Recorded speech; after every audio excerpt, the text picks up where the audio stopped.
Good morning, good afternoon, good evening. Dictators, when they decide to ride roughshod over the people, denying them their fundamental freedoms and human rights, they always do so cocksure that they'll get away with it. But history has shown us that again and again, there is always going to be the day when they push their luck too far. Can't get away with it. When the president of Tanzania decided to rig the November elections in that country, she was cocksure she'll get away with it. But here we are.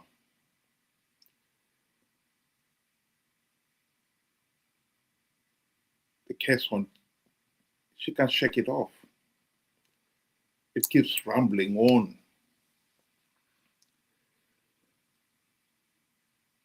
She had seen other countries, of course, like Zimbabwe, rig the elections and get away with it. She must have thought, why not? She can do the same. And now she must be really worried sick, because this is one case that is simply not going away.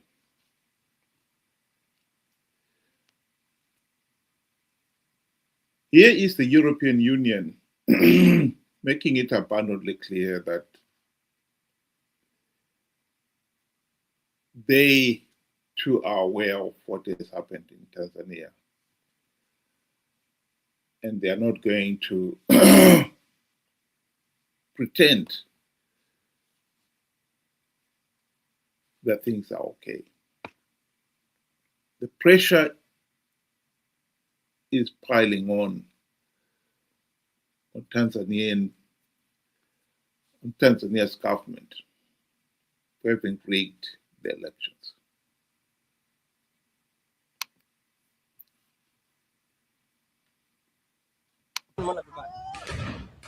29th of October, President Samia Suluhu Hassan crowned herself with a victory of 97% of the votes after silencing the very people who challenged her.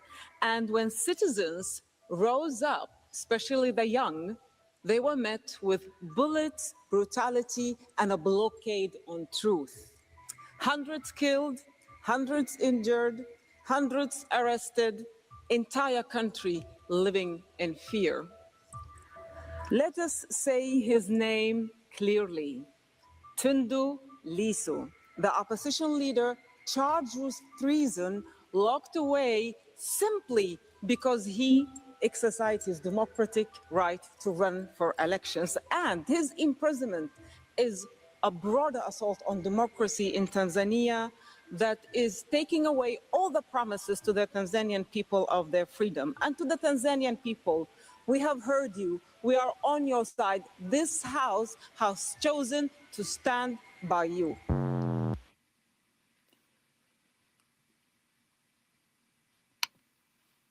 The message is very clear.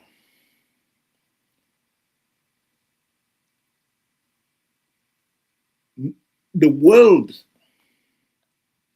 is truly sick and tired of leaders who think they have the divine right to rule.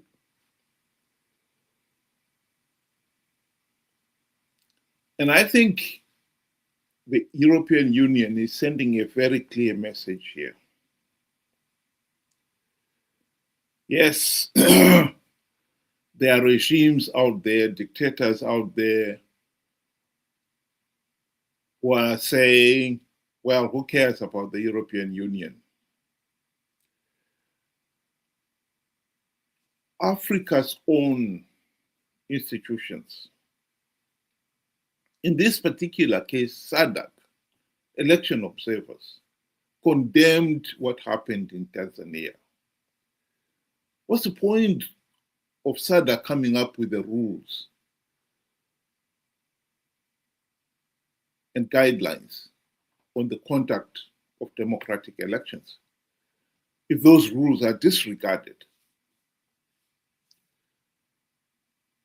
We know that SADC in the AU observed Zimbabwe's elections, and they too condemned Zimbabwe's elections as flawed and illegal.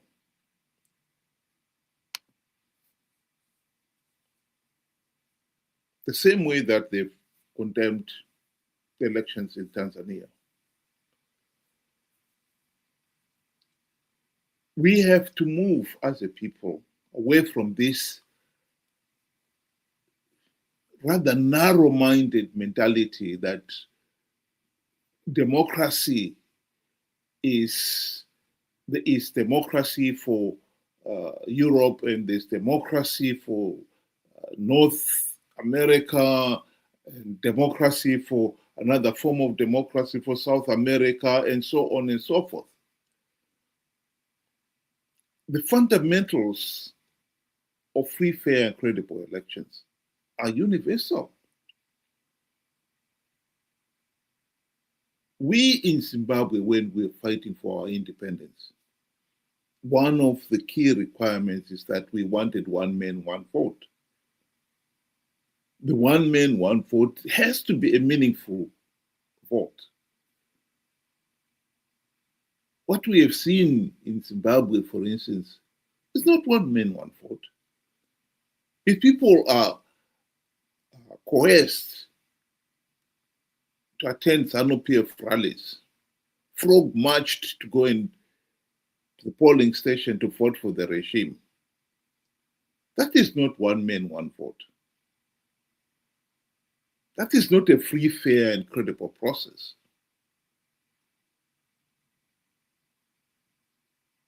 And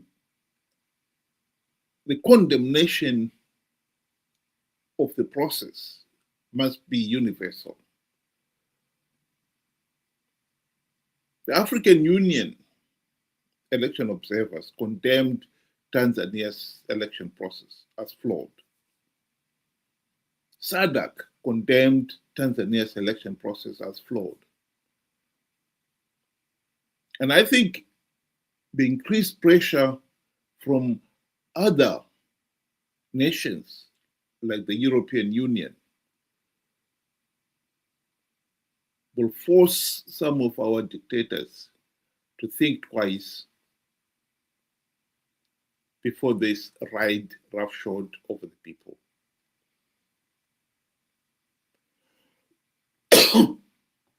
We cannot have these endless, meaningless elections.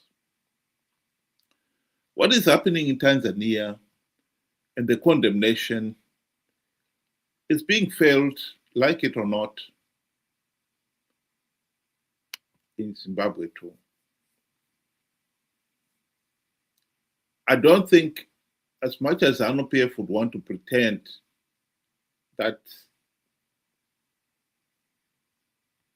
what is happening in Tanzania has nothing to do with Zimbabwe, I don't think they can keep up that pretense. Mnangagwa and company must know that as long as the nation, the people of Zimbabwe can see what is happening in Tanzania, and they can see the positive effect of international pressure on that regime, they will know that they could apply the same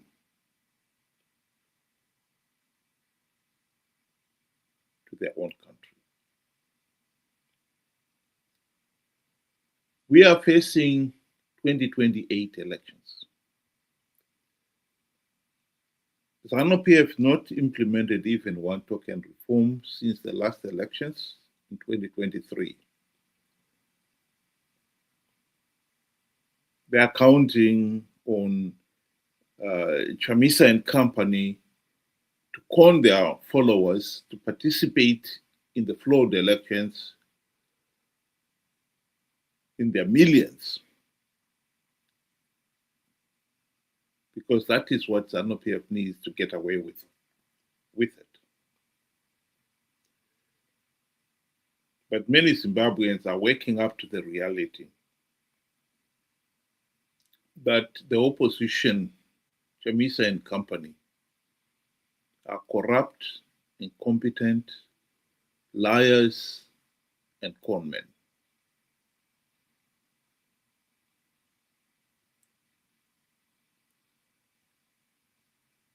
The pressure to force ZANU-PF to hold free, fair, and credible elections is there.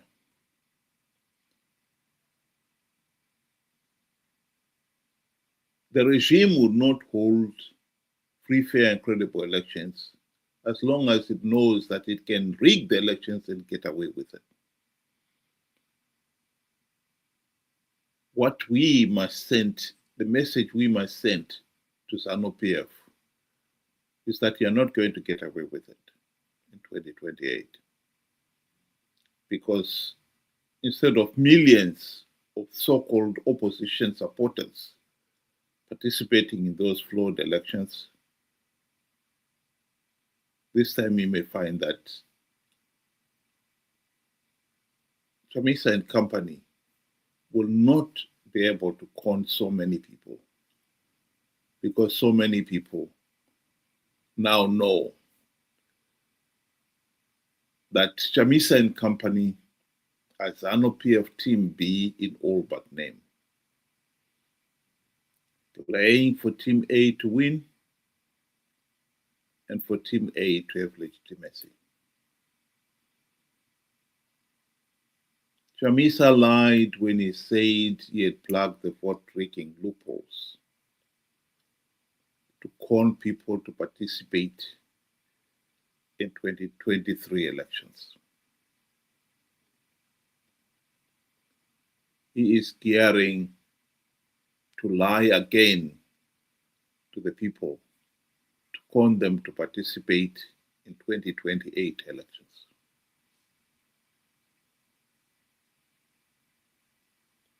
That is the battle line.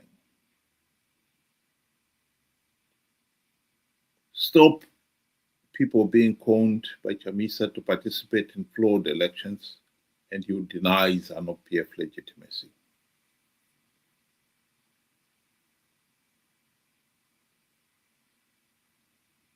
Stop millions of people being conned by Chamisa to participate in flawed 2028 elections, and you will deny ZANU-PF political legitimacy. That is the message. And that message must be sent